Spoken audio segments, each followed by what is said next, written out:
কোরআনুল কারীম শুদ্ধ সঠিক কথা ঠিক না? এরা সবাই একমত।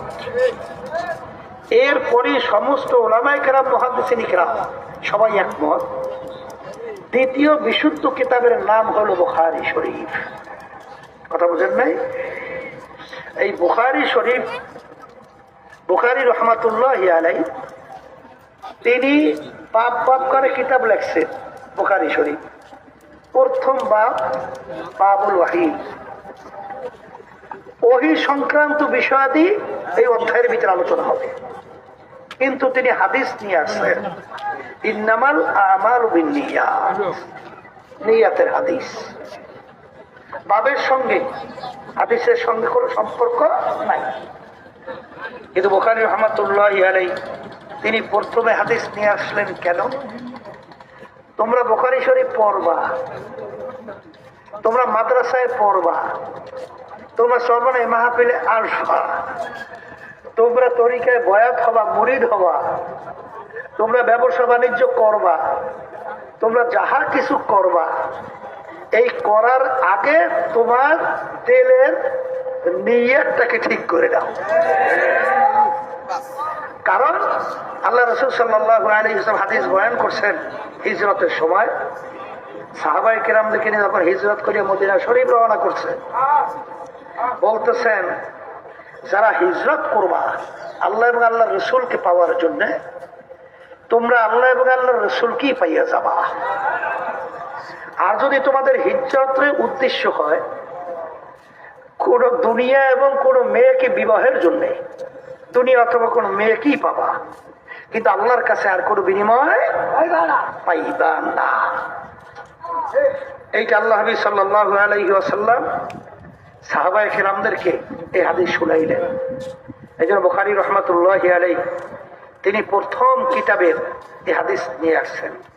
তা আমরা এখানে যারা আসছি, আমার অনেক নতুন যুবকরা আসছেন, অনেক আমার নতুন মুরব্বীরা আসছেন এবং অনেক ছাত্ররা আসছো। সকলকে আমি অনুরোধ করব যে চরমনাইতে আমরা আসলাম কেন, উদ্দেশ্য লক্ষ্য কি, এইটা এই প্রথম উদ্বোধনীতে আমাদের ঠিক করে নিতে হবে।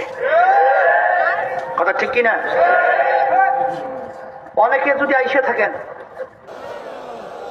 আল্লাহর ভিতরে এই হাতের বরকতে আপনি আমাদেরকে আপনার ছাত্র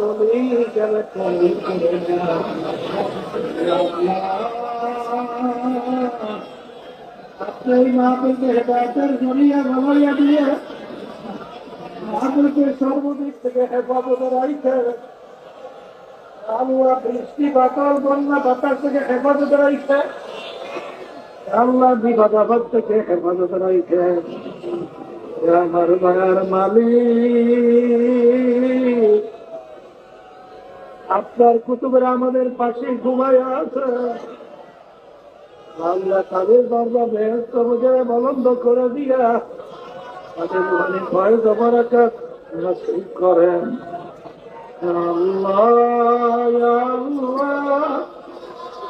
আল্লাহ আপনাদের সুপুর্দ করলাম, করে আপনি আমাদের দোয়াকে কবুল করে নিয়েন। আল্লাহ এখানে যারা বয়ান রাখবে, যারা আলোচনা রাখবেন ইখলাস নিয়ে একমাত্র আপনার রাজি খুশির উদ্দেশ্যে যেন আলোচনা করতে পারে, এই তৌফিক দান করিলেন। আল্লাহ এমন আলোচনা আমাদের জবান থেকে বের করিলেন, এই আলোচনার মাধ্যমে আমার এবং আমাদের সকলের আল্লাহ যেন উপকার হয়, দিনের সহিবুজ হয়।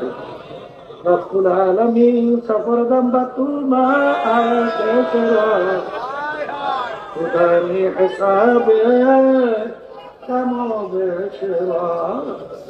ربنا آتنا في الدنيا حسنة وفي الآخرة حسنة وقنا عذاب النار رب ارحمهما كما ربياني صغيرا سبحان ربك رب العزة عما يصفون وسلام على المرسلين والحمد لله رب العالمين. وعليكم السلام.